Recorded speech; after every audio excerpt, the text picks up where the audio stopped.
Il n'était pas un motard. Il n'était même pas américain. Il venait du monde de la mode. Et pourtant, Harley-Davidson lui a confié les clés. Ce qui a suivi, ce sont des licenciements, de la confusion et une marque que les motards reconnaissaient à peine. Était-ce une évolution audacieuse ou la lente mort de Harley-Davidson? Voici comment un homme a ruiné à lui seul l'avenir de Harley-Davidson. L'histoire de Harley-Davidson était autrefois simple, des moteurs bruyants, des motards fiers et la grande route américaine. Mais cette histoire a pris un tournant radical lorsqu'un dirigeant d'origine allemande est intervenu, un homme nommé Jochen Zeitz. Né à Mannheim, en Allemagne, en 1963, Zeitz a étudié le marketing international et la finance à l'école européenne de commerce. Il a commencé sa carrière chez Colgate-Palmolive, travaillant à la fois à New York et à Hambourg. Mais sa véritable percée est survenue dans le monde de la mode, pas des motos.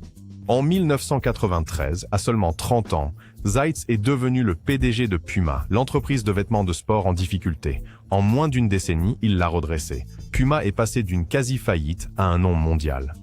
Zeitz s'est forgé une réputation de réformateur audacieux, le genre de leader qui tranche profondément et avance rapidement. Il n'était pas seulement un homme d'affaires, il se voyait comme un agent de changement.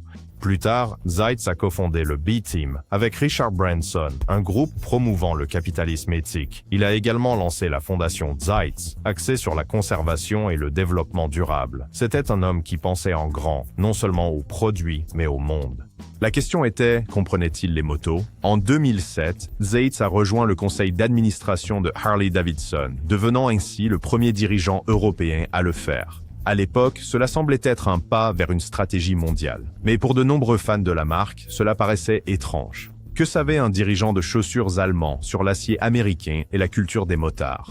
Pourtant, Harley lui a donné un véritable pouvoir. Il n'était pas juste un nom sur un tableau. Il a créé et dirigé le comité de durabilité de Harley, poussant l'entreprise à adopter des pratiques plus écologiques et des objectifs environnementaux à long terme. À l'époque, cela ressemblait à un changement discret, mais cela allait bientôt devenir quelque chose de beaucoup plus grand. Avance rapide jusqu'en 2020. Harley était en difficulté. Les ventes étaient en baisse. Les jeunes motards ne se connectaient pas avec la marque. L'entreprise avait besoin d'une nouvelle direction. Ainsi, lorsque leur PDG a démissionné, Zeitz a été nommé PDG intérimaire en février 2020, puis permanent en mai. Mais ce n'était pas une mesure provisoire. Zeitz est arrivé avec une mission. Il a promis innovation, transformation, valeur pour les actionnaires. Mais les fidèles motards de Harley n'étaient pas convaincus, car de l'extérieur, on avait l'impression que Harley avait simplement été confié à un homme qui ne roulait pas, n'était pas américain et n'avait pas grandi dans la culture. Avant tout cela, Harley-Davidson était plus qu'une marque. C'était une tribu. Fondée en 1903, Harley avait passé plus d'un siècle à bâtir une réputation de liberté, de rébellion et de courage. Leurs motos n'étaient pas les moins chères ni les plus high-tech, mais ce n'était pas le but. Une Harley n'était pas juste un moyen de transport, c'était une déclaration. L'entreprise avait construit tout un style de vie autour de cette image. Le Harley Owners Group, HOG, fondé en 1983, est devenu un réseau mondial de motards. Les gens n'achetaient pas seulement des motos, ils rejoignaient une famille. La gamme de produits reflétait cela. Les motards pouvaient choisir parmi une large gamme de modèles. Le Sportster, connu pour sa simplicité brute. Le Softail, conçu pour la croisière décontractée. Le Dyna, adoré par les personnaliseurs. Les motos de tourisme, conçues pour la liberté sur de longues distances. Ce n'étaient pas juste des machines, c'était des choix profondément personnels, liés à l'identité, l'expérience et l'héritage. Le slogan de Harley le capturait parfaitement. Vivre pour rouler, rouler pour vivre. Mais lorsque Zeitz a pris les rênes, beaucoup ont senti que cet esprit allait être réécrit. Jochen Zeitz avait une vision, sans aucun doute. Il avait déjà sauvé une entreprise mondiale. Mais le monde des motos, en particulier Harley-Davidson, n'était pas juste une autre entreprise à restructurer. C'était une culture. Zeitz n'a pas seulement apporté une nouvelle stratégie, il a apporté un nouvel état d'esprit. Et pour les motards les plus fidèles de Harley, ce changement ressemblait à une trahison, car la question n'était pas seulement ce qu'il prévoyait de changer, c'était pour qui il le changeait. Lorsque Jochen Zeitz a pris le contrôle de Harley-Davidson en 2020, il n'a pas perdu de temps avec des demi-mesures. Il a annoncé une nouvelle stratégie radicale appelée le Plan Rewire, une restructuration complète qui, selon ses mots, ramènerait l'entreprise à la concentration et à la rentabilité. Mais derrière ce langage d'entreprise calme se cachait une boule de démolition. Le Plan Rewire visait à réduire la complexité de Harley de 30%. Cela signifiait moins de modèles, moins de marchés, moins de bruit. Zeitz a retiré Harley de 39 marchés mondiaux, réduisant l'empreinte de l'entreprise à environ 50 pays à fort potentiel. Il a promis concentration, discipline, simplicité. Mais pour les fans mondiaux de Harley, cela ne ressemblait pas à une simplification. Cela ressemblait à une retraite, comme si Harley-Davidson, autrefois symbole mondial de la liberté robuste, brandissait maintenant le drapeau blanc dans des dizaines de pays. Puis est venue la phase 2, le plan Hardwire. Présenté comme une stratégie sur 5 ans de 2021 à 2025, le plan Hardwire était la vision à long terme de Zeitz. Il promettait une croissance rentable et de la valeur pour les actionnaires, avec de grands paris dans 3 directions. Renforcer les motos lourdes de base comme les modèles de tourisme et les trikes. Investir dans les motos électriques. Étendre Harley en une marque de style de vie haut de gamme. Pour Zeitz, il s'agissait de moderniser. Mais pour beaucoup dans la communauté Harley, cela se lisait ainsi. Réduire la gamme, licencier vos travailleurs, abandonner vos fans et changer l'âme de l'entreprise. Le tout en 5 ans ou moins. Les conséquences sont arrivées rapidement. À la mi-2020, dans le cadre de la première vague de Rewire, Harley-Davidson a supprimé 700 emplois dans le monde, avec 500 employés actuels licenciés et 200 postes ouverts éliminés. Des départements entiers ont été démantelés. Le directeur financier a été évincé. Les bureaux régionaux ont été fermés ou restructurés. C'était plus qu'une réduction de personnel. C'était un choc pour le système. Pendant des décennies, les employés de Harley étaient fiers de construire quelque chose d'iconique. Ils n'étaient pas seulement des travailleurs, ils faisaient partie d'un héritage. Et du jour au lendemain, beaucoup ont été informés qu'ils ne faisaient plus partie du plan. Puis est venu le coup pour les motards eux-mêmes. Zeitz et son équipe ont commencé à supprimer des modèles de la gamme Harley, en commençant par la Street 500 et la Street 750. Ces motos étaient des machines d'entrée de gamme, tarifées pour attirer de nouveaux motards, des navetteurs urbains, des clients plus jeunes, des personnes qui ne pouvaient pas encore se permettre un bagger à $20 000. Mais maintenant, disparues, abandonnées, supprimées, et avec elles, Harley a effectivement supprimé sa propre porte d'entrée vers la marque. Pour de nombreux fans de longue date, c'était déroutant. Pourquoi supprimer les modèles qui attiraient les gens? Pour Zeitz, la réponse était claire, se concentrer sur ce qui se vend le mieux et couper le reste. Mais en pratique, Harley commençait à ressembler à un club sans porte. À l'intérieur de l'entreprise, le moral a chuté. Lorsqu'une marque comme Harley-Davidson commence à licencier des centaines de travailleurs, les gens le remarquent. Non seulement dans les bureaux, mais aussi sur les chaînes de production, dans les concessions, dans la communauté. Que signifie-t-il lorsqu'une entreprise fondée sur la loyauté commence à se séparer de ses propres employés? Pour beaucoup à l'intérieur de Harley, les actions de Zeitz semblaient froides. Stratégique, oui, mais déconnecté de la culture. La confiance qui alimentait autrefois l'entreprise entre la direction et les employés, entre les employés et les motards, commençait à s'éroder. Harley a toujours été synonyme de fraternité, mais soudainement, cela a commencé à ressembler à une salle de conseil. Les répercussions externes n'étaient pas beaucoup mieux. Alors que Harley se retirait des marchés, arrêtait des motos et resserrait sa gamme de produits, les concessionnaires se demandaient à qui exactement Harley essaye-t-elle de vendre, parce que voici ce qui se passait vraiment. Harley ne se contentait pas de rétrécir, elle changeait. Le nouvel objectif était clair. Motos de tourisme lourde, Grand Cruiser, trike, grosses machines coûteuses destinées aux clients traditionnels à revenus élevés. Mais ces acheteurs, ils vieillissaient et les jeunes motards étaient exclus par les prix. Les concessionnaires à travers les États-Unis ont signalé moins d'options, des temps d'attente plus longs et une confusion croissante concernant l'identité de Harley. L'entreprise avait autrefois été connue pour la diversité de ses modèles, dans les styles de conduite, dans l'attitude. Mais maintenant, la marque semblait étroite, voire fermée. Les clients ont commencé à poser des questions auxquelles Harley ne pouvait pas répondre. Où sont les motos abordables? Pourquoi chaque nouveau modèle coûte-t-il $25 000? Pour qui est Harley maintenant? Le problème plus profond n'était pas seulement les chiffres, c'était l'émotion. Harley-Davidson n'a pas construit son empire sur des tableaux de vente, mais sur la loyauté. Les gens n'achetaient pas seulement des motos, ils adhéraient à la culture, à la fraternité, à la marque. Mais alors que Zeitz restructurait l'entreprise pour qu'elle paraisse plus élégante sur le papier, de nombreux motards se sentaient laissés pour compte, et ceux qui n'étaient pas en colère étaient confus. Harley est-elle maintenant une marque de luxe, une entreprise technologique, une maison de mode?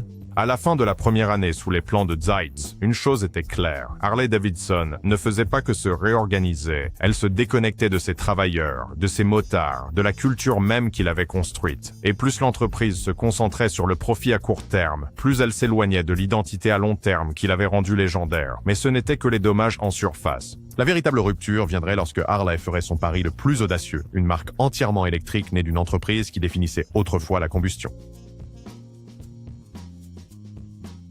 Pendant plus d'un siècle, Harley-Davidson a rugi à travers l'histoire sur le son de la combustion. Mais en 2019, ce rugissement a été remplacé par un murmure, le doux bourdonnement électrique de Livewire, la première moto électrique de Harley. La LiveWire a fait ses débuts avec un prix de 29 799 $, un prix premium destiné aux motards tournés vers la technologie, pas aux bikers traditionnels. Au début, cela a fait les gros titres. C'était futuriste, élégant, rapide et entièrement électrique. Mais pour une entreprise connue pour la graisse, le grondement et la rébellion, l'accueil a été silencieux. Très silencieux. L'élan électrique ne s'est pas arrêté là. En 2021, Harley-Davidson a pris une décision audacieuse. Elle a séparé LiveWire en une marque distincte. La logique était de laisser la division électrique tracer son propre chemin, avec sa propre direction, son propre branding et sa propre stratégie de marché, tout en protégeant le nom Harley des risques. Pour Zeitz et le conseil d'administration, c'était intelligent, sûr, concentré. Mais pour les motards et les concessionnaires, c'était un signal d'alarme. Si Harley était si confiant dans LiveWire, pourquoi s'en est-il éloigné? Et plus important encore, à qui LiveWire était-il vraiment destiné? Le pari financier sur LiveWire était énorme.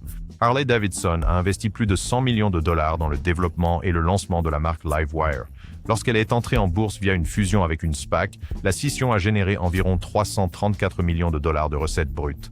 Cela sonnait bien dans les communiqués de presse, mais les chiffres sur le terrain racontaient une autre histoire. Début 2024, LiveWire n'avait vendu que 117 unités au premier trimestre, un chiffre techniquement en hausse par rapport à l'année précédente, mais encore étonnamment bas pour une marque essayant de dominer le marché des motos électriques. Les concessionnaires avaient du stock prenant la poussière, certains avaient des motos sur le sol depuis des années, intactes, d'autres admettaient discrètement qu'ils n'avaient aucune idée de comment les vendre, parce que le problème était que Harley n'a pas seulement essayé de créer une nouvelle moto, ils ont essayé de créer une nouvelle identité, et ils ont oublié d'emmener leurs motards avec eux. Dès le début, LiveWire ne ressemblait pas à Harley. Les sons du moteur en V étaient absents. L'esthétique robuste et masculine avait disparu. La connexion brute entre l'homme et la machine n'était plus. À sa place, une conduite silencieuse avec un style futuriste. Plus Silicon Valley que Sturgis. Pour beaucoup dans le public principal de Harley, ce n'était pas juste un changement, c'était un rejet. La LiveWire ne ressemblait en rien à ce que les motards Harley connaissaient ou voulaient. Elle ne parlait pas à leur héritage, leur mode de vie ou leurs valeurs. Et le prix, près de 30 000 $ avant taxe, la rendait encore plus inaccessible, surtout pour les jeunes motards. Si vous faisiez partie des fidèles de Harley, vous n'étiez pas seulement exclu par le prix, vous étiez poussé dehors. Et pour les nouveaux motards, ces navetteurs urbains, technophiles et éco-conscients pour lesquels le LiveWire était censé être conçu, la marque n'a pas convaincu. Pourquoi achèterait-il auprès d'une entreprise connue pour le passé, alors que des entreprises comme Zero ou Energica parlaient déjà leur langage? Harley n'était pas en avance sur la courbe. Elle était prise au milieu. Au niveau de la vente au détail, les problèmes se sont multipliés. Les concessionnaires ont eu du mal à écouler les unités. Beaucoup n'avaient aucune véritable orientation sur la façon de présenter une Harley électrique. Les acheteurs qu'ils servaient habituellement, les baby-boomers, les fidèles ouvriers, les croisiéristes de longue date, n'avaient aucun intérêt à chevaucher un ordinateur portable. Pire, la stratégie de marque de l'entreprise laissait les concessionnaires dans l'incertitude. LiveWire était maintenant une marque distincte, certes, mais elle partageait toujours l'espace d'exposition avec les Harley traditionnels. Cela a causé de la confusion. Devrait-il être commercialisé comme Harley-Davidson ou autre chose? Un acheteur de LiveWire devrait-il avoir la même expérience qu'un client de Road King? Les réponses n'étaient pas claires. Et alors que les stocks restaient intacts, les concessionnaires ont commencé à se demander « Que sommes-nous censés faire avec ça ?» En essayant de protéger la marque Harley, Zeitz pensait que séparer LiveWire réduirait le risque, mais cela a plutôt révélé un problème plus profond. Harley était en guerre avec elle-même. Lorsque les chiffres sont arrivés, le message était clair. Harley ne construisait pas l'avenir, elle brûlait des ponts.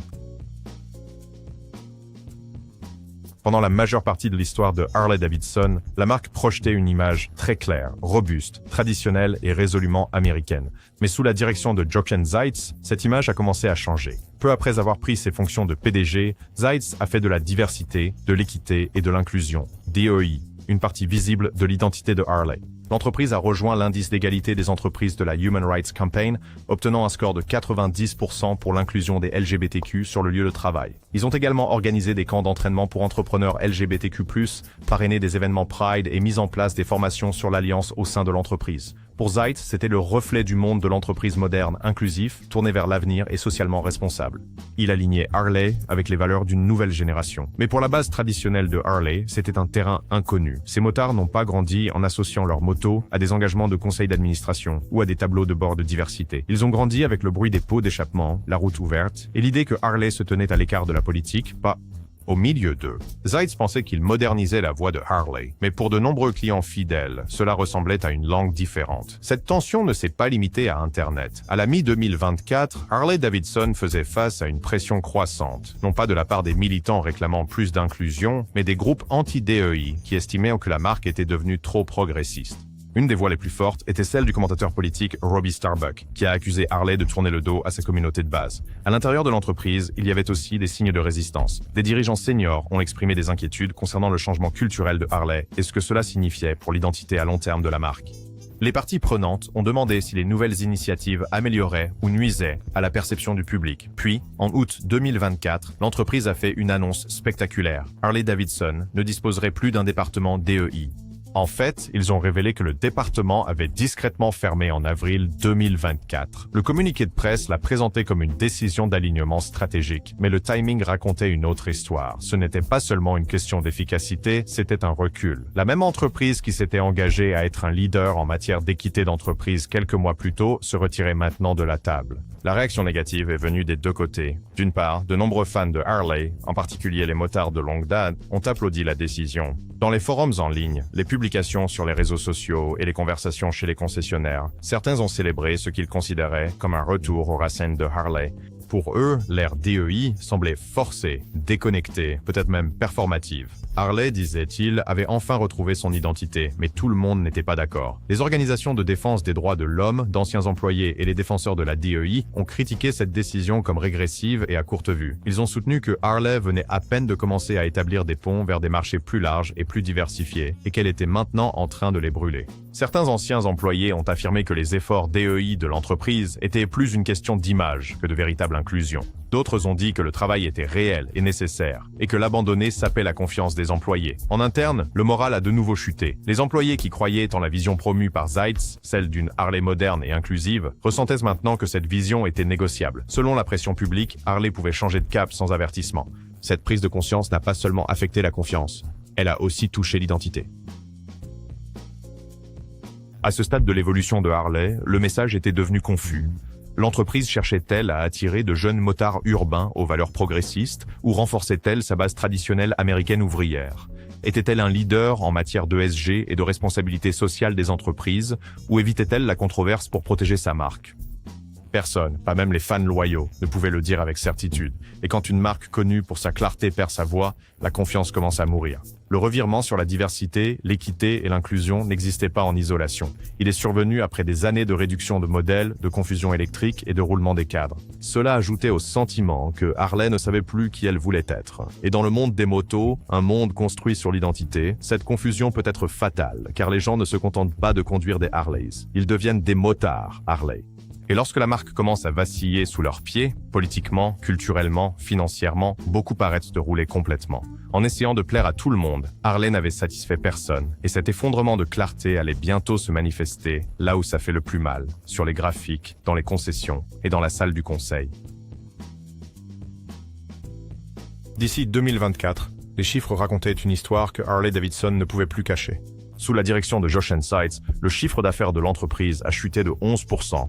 Plus alarmant encore, le bénéfice dilué par action a baissé de 29% d'une année sur l'autre. Et à l'échelle mondiale, les expéditions de motos ont diminué de 17% pour atteindre seulement 148 862 unités. Ce n'étaient pas des soubresauts du marché, mais des signaux d'alarme.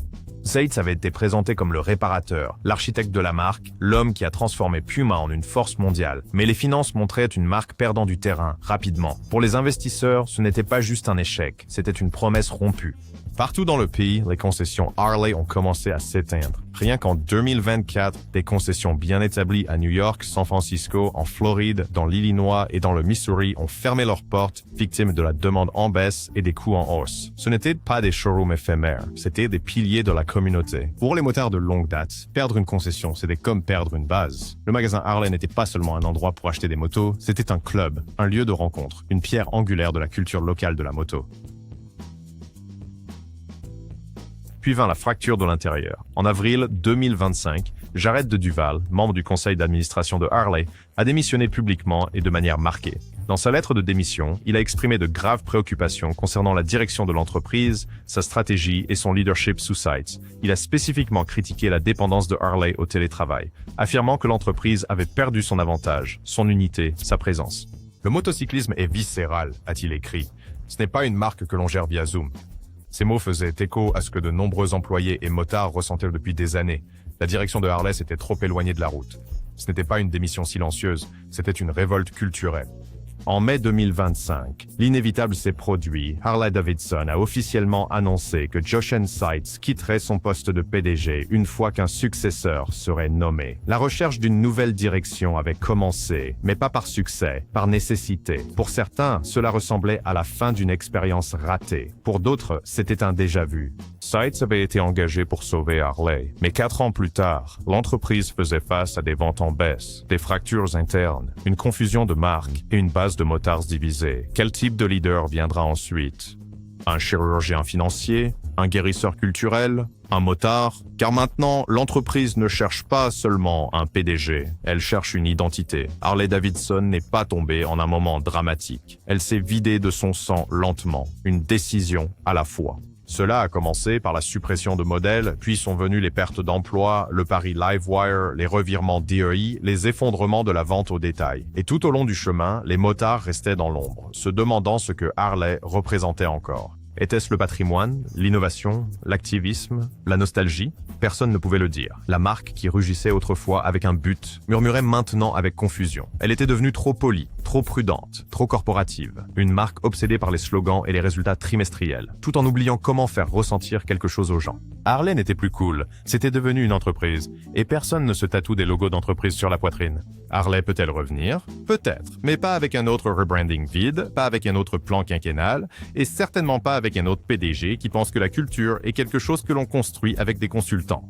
Harley doit revenir à ce qui l'a rendu génial. La loyauté, la simplicité, l'identité, l'émotion. Il doit construire des machines qui remuent les tripes, pas seulement qui s'alignent sur un bilan. Il doit arrêter de suivre les tendances et recommencer à mener une tribu, car les gens sont toujours là. Les histoires, la loyauté, la passion, mais ils attendent un signal, pas de la salle de réunion, de la route. Jochen Seitz pensait pouvoir transformer Harley en quelque chose de moderne, sûr et durable. Mais à la fin, il a construit une marque que personne ne reconnaissait et que peu de gens voulaient. Les chiffres ont chuté, les magasins ont fermé, les dirigeants sont partis et la légende qui avait autrefois conquis la route américaine est restée coincée dans un rond-point d'entreprise. Maintenant, l'entreprise fait face à une question qu'aucun tableur ne peut résoudre. Harley roulera-t-elle à nouveau ou est-ce ici que la route s'arrête? Alors, qu'en pensez-vous? Était-ce un leadership audacieux ou une trahison au ralenti? L'histoire de Harley n'est pas terminée, mais elle ne sera peut-être jamais la même. Guillaume Malford, vous pouvez soumettre dans les commentaires. Aimez si cela vous a touché et abonnez-vous si vous espérez encore un retour.